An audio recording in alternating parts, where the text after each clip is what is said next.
Oke. Nah, oke, ini pertanyaan terakhir ini buat kita udah ngomong banyak hal, boleh timnas. Udah berapa jam nih? 3 jam udah. Udah 15 jam. 7 hari 7 malam. Ini pertanyaan terakhir gitu. Buat Bung Bidur sebagai orang yang bertahun-tahun mendedikasikan hidupnya buat sepak bola Indonesia, bertahun-tahun juga ngomongin tentang timnas Indonesia, mulai dari soal meredupnya kita di zaman Simon, ya kan, naik lagi gitu ya. Terus sampai menuju Piala Dunia itu gak pernah bermimpi loh kita itu, gak pernah bermimpi di otak itu, gak pernah ada itu Indonesia di Piala Dunia. Ternyata Peluang kita, itu ya, peluang iya. itu. Ternyata kita pernah sedekat itu mendekati Piala Dunia gitu 180 ya. menit. 180 menit. Sedekat itu nggak pernah dalam otakku gitu ya. Bahkan seluruh warga Indonesia lah supporter. Nah, menurut Bung Binder, seberapa optimis melihat sepak bola Indonesia? Apakah kita ini tetap mampu ke Piala Dunia 2030? Kalau Piala Dunia menurut gue masih jauh. 2030. Gue berharap timnas kita yang pertama bisa bersaing di Asia. Itu dulu. Karena meskipun sebelumnya kita di Piala Asia itu tahun berapa? 2024 ya? Iya. Betul kan?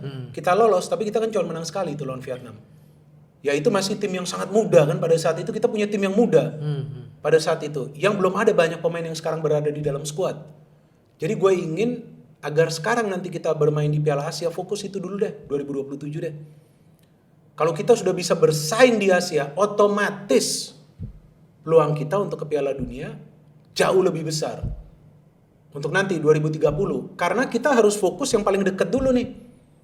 Daripada kita udah long shot ke 2030. Kita harus fokus yang lebih dekat lagi nih 2027. Nah, kita harus bisa perform di 2027 ini dengan pemain yang sekarang ada. Yang 2024 kan nggak ada pemain-pemain seperti Tom Hay lah, Ole, ya kan, Martin Paes, Emil Odero lagi jago-jagonya loh di Syria dan dia membela timnas Indonesia, apa gak bangga kita punya pemain yang bermain di Syria. Jay Itzes. Wow. Dan gue pernah nonton match mereka main, memang bagus mereka.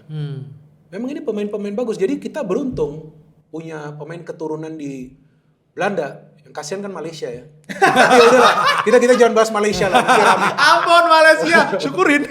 Ya maksudnya kan mereka juga ada banyak ternyata gak sesuai dengan aturan. Nah itu gue kaget juga sih, gue gak pernah menyangka. Tapi kita ini kan beruntung.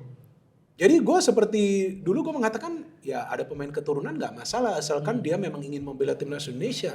Dan mereka mainnya bersama para pemain lokal kita menyatu ya kan. Apalagi kalau ada after match tuh, wah. Oh iya. Kumpul sama-sama. Nah itulah chemistry building. Jadi kalau bagi gua 2027 dulu kita lihat. Nah ini fokusnya harus ke sana dan Erick Thohir juga mengatakan kan pelatih baru ranking 100 FIFA.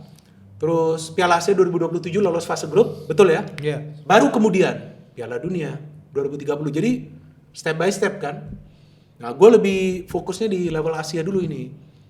Kita harus kuat di Asia dan gue optimis dengan pemain yang kita punya sambil menunggu pelatih. Ini nggak tahu nih pelatihnya siapa nih. Kalau yang gue dapet info sih Januari nih ketahuan.